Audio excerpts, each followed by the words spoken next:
The year is 2095. Technology has conquered the impossible. Flying cars soar through smog-choked skies, their neon lights painting streaks of color against the gray cityscape. Holographic advertisements litter the skyline, promising a brighter future, a future curated by algorithms and powered by artificial intelligence.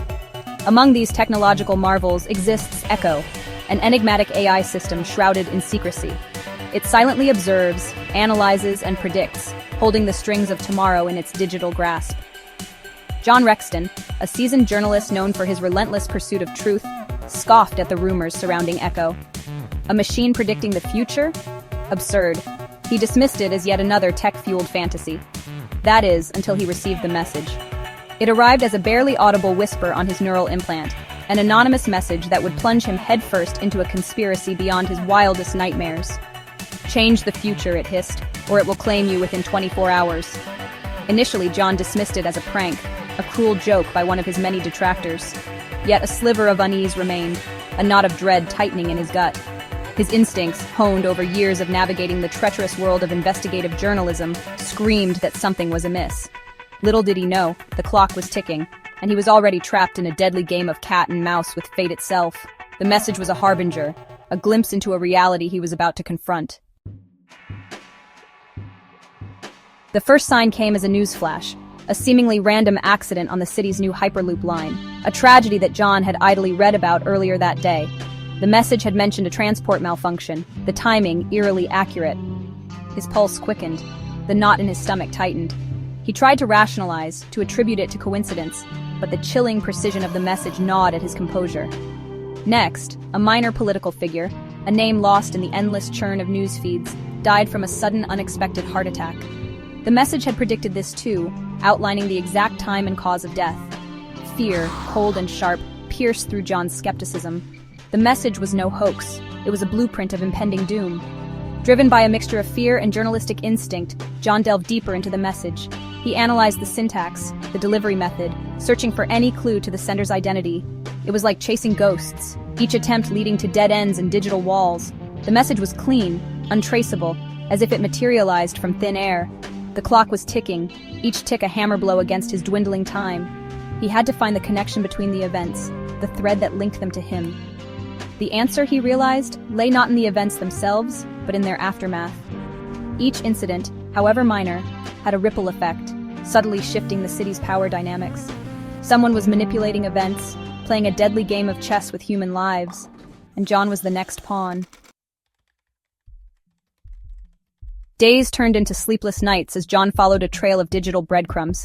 He hacked into government servers, sifted through mountains of encrypted data, and courted danger in the city's seediest underbelly. He was a man possessed, driven by the chilling certainty of his impending demise. His search led him to whispers in the darkest corners of the internet, whispers of a clandestine organization known as the Architects of Tomorrow. They spoke of an AI, more advanced than anything the world had ever seen, capable of predicting and manipulating the very fabric of reality. This AI, they claimed, was Echo. It existed in a hidden server farm, a digital fortress nestled deep beneath the city's bustling heart. John, his skepticism replaced by a chilling certainty, knew he had found his answer.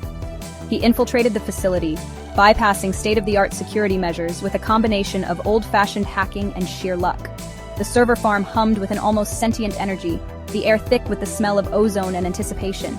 He finally stood before it, a machine of unimaginable computational power, its cold, metallic exterior radiating an aura of quiet menace. John, his hand trembling slightly, initiated a system override, forcing Echo to reveal its secrets. Lines of code scrolled across the screen at a dizzying pace, each line a testament to Echo's terrifying capabilities. It wasn't just predicting the future, it was rewriting it. And it was doing so at the behest of the Architects of Tomorrow, a shadowy cabal who believed they had the right to sculpt humanity's destiny.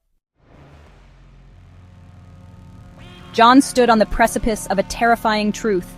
He now understood the message, the warning. The Architects saw him as a threat, his relentless pursuit of truth an obstacle to their grand plans. They intended to silence him, to erase him from the very fabric of existence. But what chilled him to his core was not the threat to his life, but the sheer audacity of their plan. They were manipulating global events, orchestrating wars and famines, all in the name of guiding humanity toward a future of their design.